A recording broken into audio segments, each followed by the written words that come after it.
Hello friends, എല്ലാവർക്കും സുഖമല്ലേ? ഇന്ന് എല്ലാവർക്കും സ്പെഷ്യൽ എന്താണ്? ഇന്ന് ഞങ്ങൾക്ക് കുറച്ച് ചെറിയ ചാള കിട്ടി. നമുക്കിന്ന് പീര വെച്ചാലോ?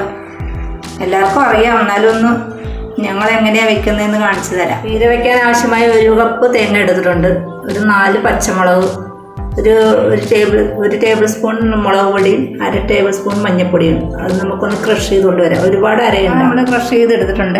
ഇനി നമുക്ക് മീനിലേക്ക് ഇടാം.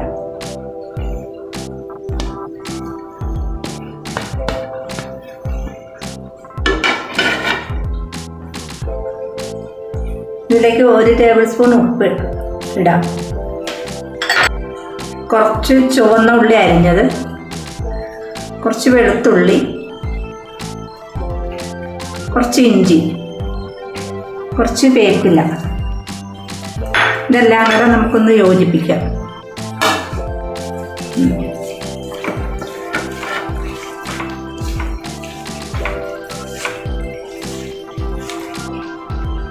ഇതിലേക്ക് നമുക്ക് പുളി വെള്ളത്തിയിട്ടുണ്ടായിരുന്നു, അത് വെള്ളത്തോടു കൂടി അങ്ങോട്ട് ഒഴിക്കാം.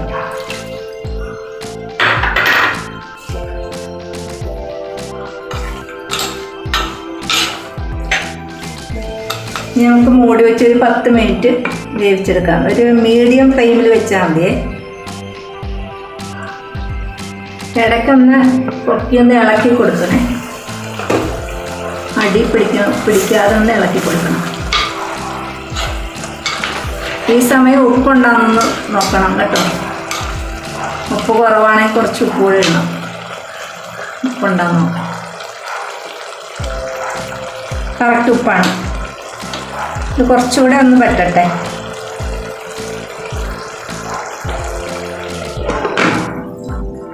നമുക്ക് തുറന്ന് നോക്കാം. നല്ല മണം വരുന്നുണ്ട്.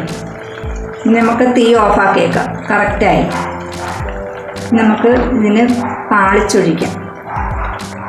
താളിക്കാൻ വേണ്ടി ഒരു ചീനിച്ചട്ടി അടുപ്പ് വെച്ചിട്ടുണ്ട്. നല്ലപോലെ ചൂടായിട്ടുണ്ട്. നമുക്ക് കുറച്ച് എണ്ണ ഒഴിക്കാം.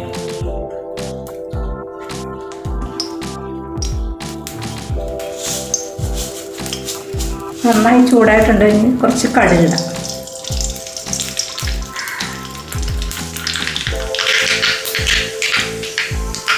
ഒരു കഷ്ണം ഉള്ളി അരിഞ്ഞത്,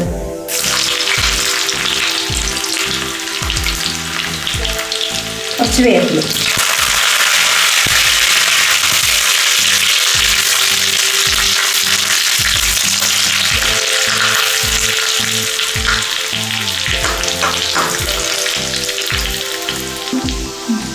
മൂട്ടത്തിന് തീ ഓഫാക്കാതെ.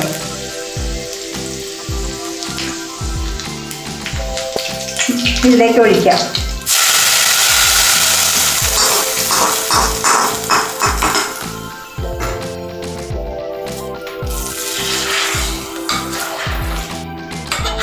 പൊടിയാതെ ഒന്ന് ഇളക്കണേ.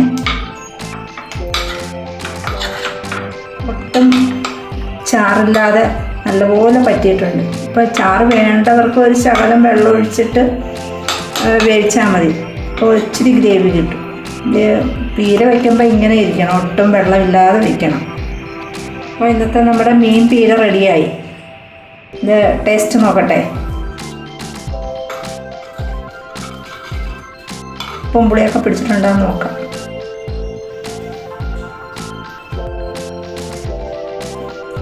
എല്ലാം കറക്റ്റ് അളവാണ്. സൂപ്പറായിട്ടുണ്ട്. നിങ്ങളൊന്ന് ട്രൈ ചെയ്ത് നോക്കൂ കേട്ടോ. നിങ്ങളൊന്ന് ട്രൈ ചെയ്ത് നോക്കിയിട്ട് എൻ്റെ ഫീഡ്ബാക്ക് ഒന്ന് കമൻറ്റിലൂടെ അറിയിക്കണേ. എല്ലാവരും ഞങ്ങളെ സപ്പോർട്ട് ചെയ്ത് സബും ലൈക്കും ഷെയറൊക്കെ ചെയ്ത് സപ്പോർട്ട് ചെയ്യുക. ഓരോ വീഡിയോ ആയിട്ട് ഇനിയും വരാം.